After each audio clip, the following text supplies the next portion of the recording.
saya diberitahu oleh Bu Megawati, Pak Mahfud, pimpinan koalisi kami sudah memutuskan Pak Mahfud jadi calon wakil presiden Ganjar, dan diberitahu Pak Mahfud tidak usah memikirkan uang, tidak ada bayar di sini.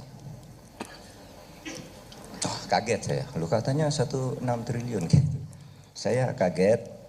Lalu apa yang dipesankan? Kenapa saya, Ibu? Gini, pimpinan partai kami berempat, Pak Mardiono, saya, Pak Haritano, Pak Oso, ingin hukum ditegakkan, korupsi diberantas. Yang dilakukan Pak Mahfud selama ini supaya dilanjutkan. Itu tugas pokok. Bu Mega waktu itu jelas mengatakan, Pak Mahfud sekarang ini birokrasi kita udah rusak. Korupsi lah, dikira saya enggak tahu lah mereka korupsi. Tahu, aparat penegak hukum, polisi seperti itu, pengadilan seperti itu. Pak Mahfud benar ini jadi cawapres. Lalu saya bilang begini, Bu, kalau saya diberi tugas seperti ini, saya minta satu hal, apa? Tugas Menko Polhukam itu supaya dibuka aksesnya kepada wakil presiden. Kalau saya jadi wakil presiden, Menko Polhukam itu akan dibawa kendali saya. Sehingga saya bisa melanjutkan karena saya sudah tahu masalah-masalah penegakan hukum di situ. Saya bilang, oh ya silakan. Jadi intinya saya katakan, saya tidak bisa hanya menjadi ban serep. Saya harus punya satu tugas yang jelas. Bahwa masalah hukum pemberantasan korupsi diberikan ke saya, oke, karena itu selama ini tugasnya Jaksa Agung, polisi dan sebagainya, dikoordinir oleh Menko Polhukam. Nah, Wapres tidak punya akses langsung ke situ.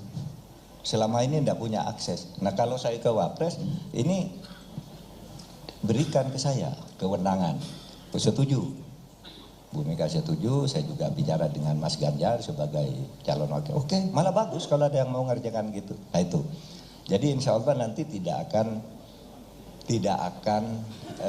terjadi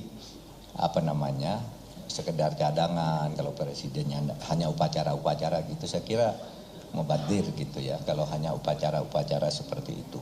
Nah, Bapak, jadi saya pertama tidak punya uang, yang kedua tidak punya partai. Lalu saya juga ingat pada hadisnya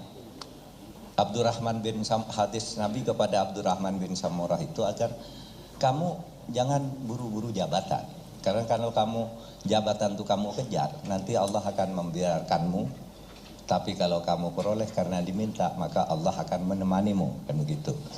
Kata Nabi, latas alil imaroh fa innaha in uktitaha bimas'alatin wukilta ilaiha wa innaha in uktitaha bighairi masalah uinta alaiha. Saya hafal betul. Jadi kalau saya buru-buru gitu nanti ternyata dapat karena saya mengejar gitu lalu tidak bisa melaksanakan tugas, saya mungkin akan menjadi orang yang merasa sangat gagal di dalam hidup ini. Tetapi saya diminta, apakah saya melakukan langkah-langkah untuk memperkenalkan diri? Itu sudah pasti karena saya Menko Polhukam. Ini yang saya lakukan, ini yang saya lakukan. Itu sebabnya lalu saya sering diundang ke kampus, sering diundang ke pesantren dan sebagainya, bicara hal-hal seperti itu.